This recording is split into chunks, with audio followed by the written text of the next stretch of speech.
Abu Eqtaish is the Accountability Programme Director at Defence for Children International Palestine and joins me now from Ramallah in the occupied West Bank. I just wonder what part of this report, when you were reading it, struck you the most?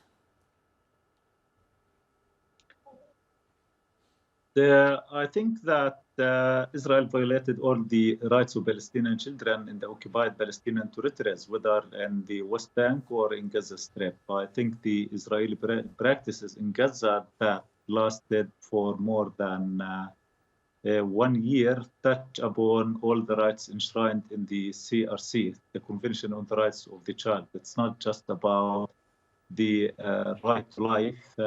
Almost all Palestinian children's rights have been violated, and we can see that their right to education, adequate standard of living, their right to health care, people are struggling in order to stay alive, especially in the northern part of Gaza, because Israel almost got all the necessary materials for people to stay alive. So the images of children who are queuing in order to get some food in order to stay alive, I think that this is something that the international community should pressure Israel in order to allow the influx of essential materials to reach people in Gaza. Israel is using food, weaponizing food and starvation as a weapon against Palestinian people in Gaza. So I am in touch with many friends in Gaza, and they inform me about how they are surviving, especially in the northern part of Gaza. So people in Gaza, they do not take their breakfast.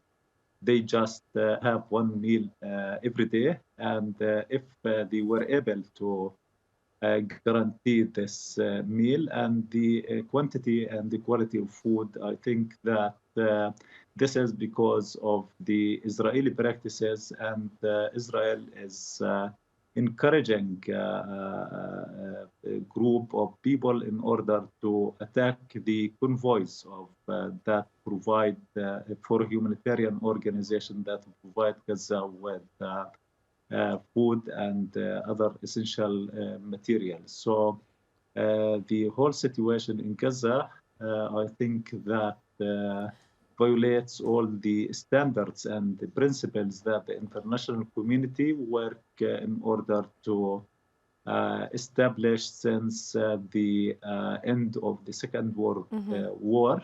And I believe that all these standards and principles are on the stake because of the gap between these principles and its implementation on the ground when it comes to the enjoyment of Palestinians who are living in Gaza of the protection of international humanitarian law.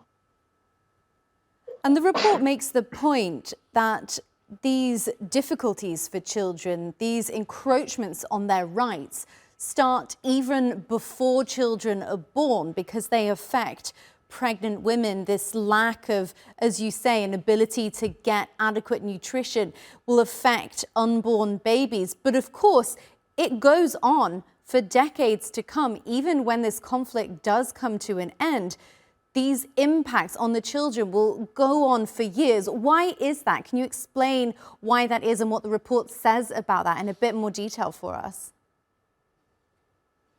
I think that the effect of all the Israeli practices will appear in the future, let alone the psychological impact of passing through all this experience. So people now are struggling in order to stay alive. So they do not pay attention for their psychological well-being, despite the fact that the whole situation created by the Israeli army, it's terrifying. So I think the impact of what's going on in Gaza will appear in the near future after the war ended. So, despite the severe impact of the practices of the Israeli army on the enjoyment of Palestinian people to their life, mainly children. So I think that the impact will